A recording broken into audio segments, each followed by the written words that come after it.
this isn't a conspiracy theory type of thing. These people don't have to get together and plot to do things. They all basically work under one primary assumption, and that is that they must maximize profits regardless of the social and environmental costs.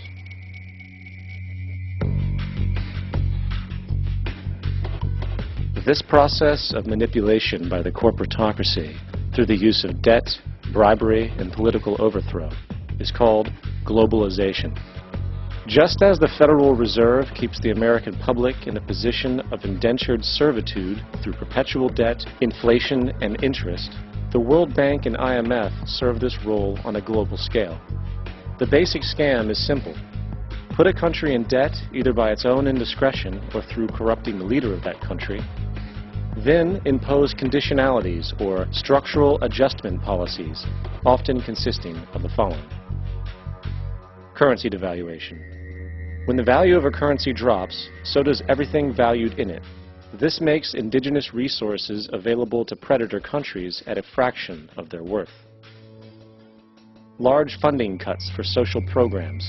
These usually include education and healthcare, compromising the well-being and integrity of the society, leaving the public vulnerable to exploitation.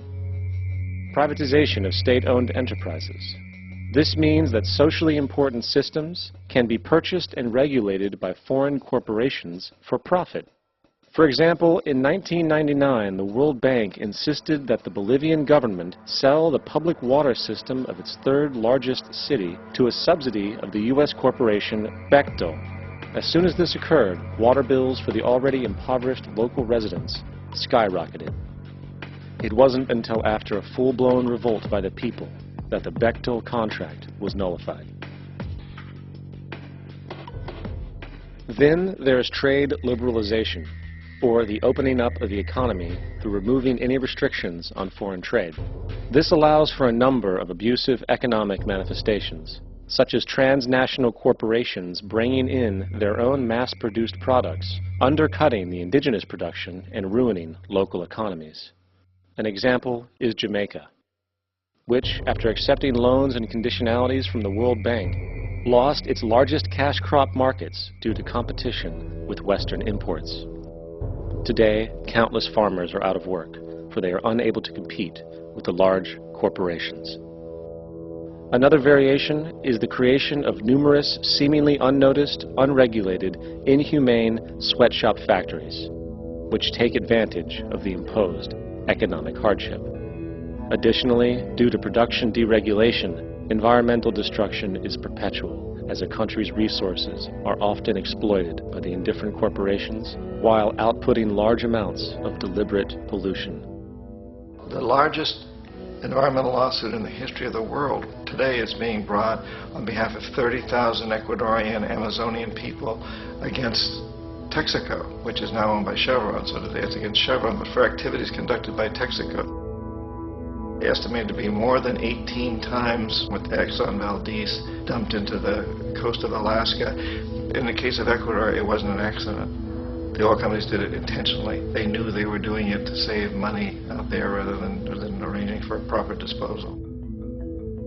Furthermore, a cursory glance at the performance record of the World Bank reveals that the institution, which publicly claims to help poor countries develop and alleviate poverty, has done nothing but increase poverty and the wealth gap, while corporate profits soar.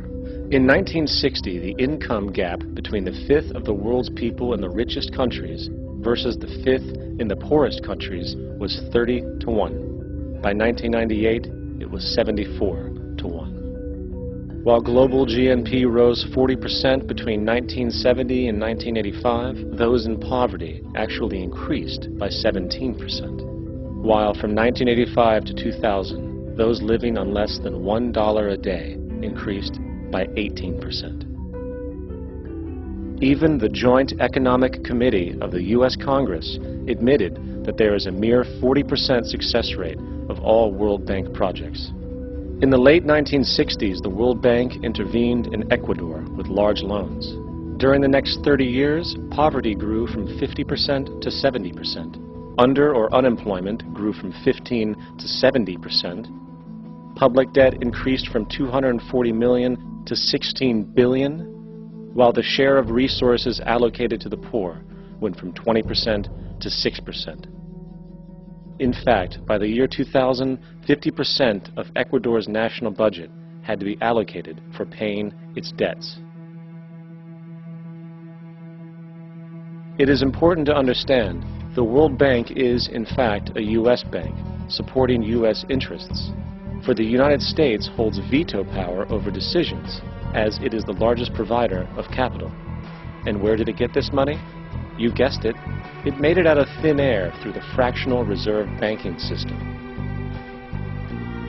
Of the world's top 100 economies, as based on annual GDP, 51 are corporations, and 47 of that 51 are U.S.-based.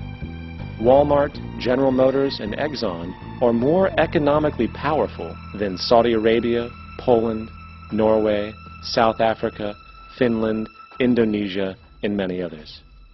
And as protective trade barriers are broken down, currencies tossed together and manipulated in floating markets, and state economies overturned in favor of open competition and global capitalism, the empire expands. You get up on your little 21-inch screen and howl about America and democracy. There is no America. There is no democracy. There is only IBM and ITT and AT&T and DuPont, Dow, Union Carbide, and Exxon.